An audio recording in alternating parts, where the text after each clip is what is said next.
They said he was my hero, that he rescued me from a life of pain, that my uncle, rich, powerful, respected, gave me a second chance when everyone else walked away. And maybe he did, at first. But what I did later was what truly changed everything. I never wanted revenge. Not at 13, not at 20.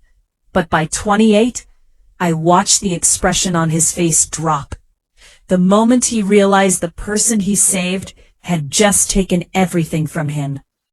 And it was worth every betrayal. When I was 13, my parents left me. Not physically, emotionally. They remarried locals overseas. New life, new money, new family. Me? I was forgotten, alone, kidnapped by poverty and public school hecklers.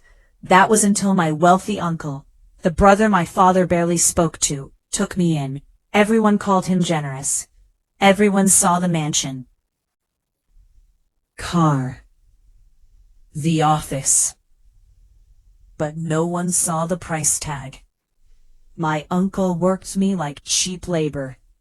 House chores, business errands, public image photos.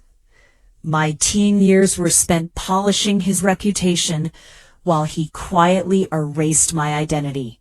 He never formally adopted me, never gave me a name in his will, not even a promise.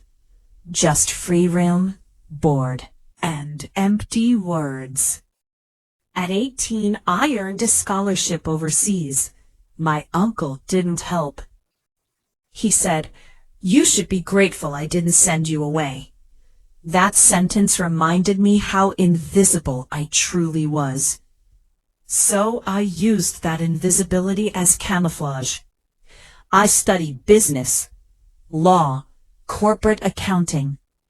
I learned every system of ownership, every loophole in trusts, every legal clause that wealthy people hide behind. I didn't become successful overnight. I became dangerous. Years later, at 25, I returned.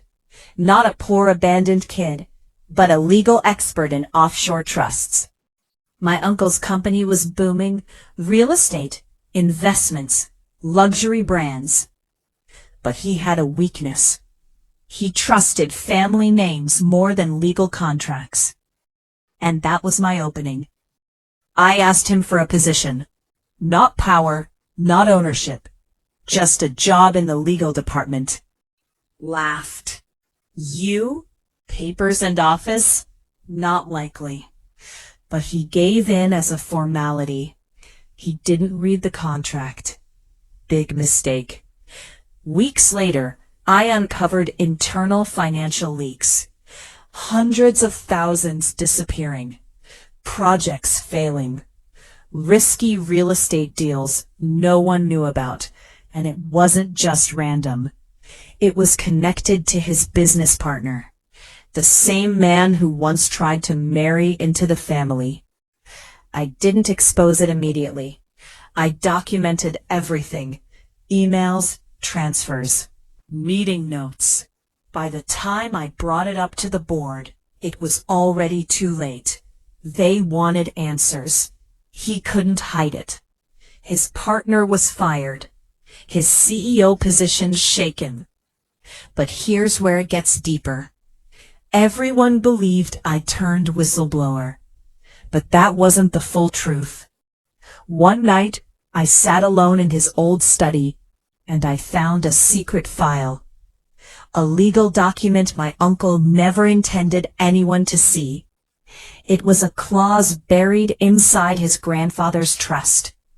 If a family member without formal blood relation ever worked for the company, they could gain equitable interest rights. Clause 17, subsection B, item 7, if they exposed fiduciary mismanagement. I didn't know about it until that night. But the moment I found it, everything changed. Because that clause was about to activate. I didn't confront him privately. I took it public, vindictively, strategically. A board meeting, a public financial audit, and a media release. The entire company watched as I presented evidence of internal corruption, paired with the legal clause that granted me equitable rights. My uncle tried to stop me.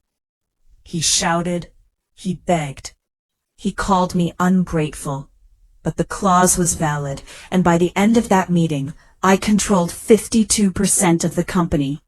More than him, more than everyone, and he realized it. Right there, his expression dropped, just like I described at the beginning. After that day, people expected me to humiliate him, fire him, publicly shame him. But I didn't. Because revenge doesn't always wear a mask of cruelty. Sometimes it wears calm silence. I kept him in the company, as a consultant. Not because I forgave him, but because letting him work under me was a lifetime lesson of quiet payback. He never thought the girl he raised like cheap labor could one day be his superior. And the board? They applauded the new leadership. And investors? They poured in capital. Company value exploded. Years later, at a company gala, he introduced me as the best CEO this family business ever had. His voice was proud, but his eyes told a different story. Regret, shock, realization. And just for a second, I saw something in him that mattered.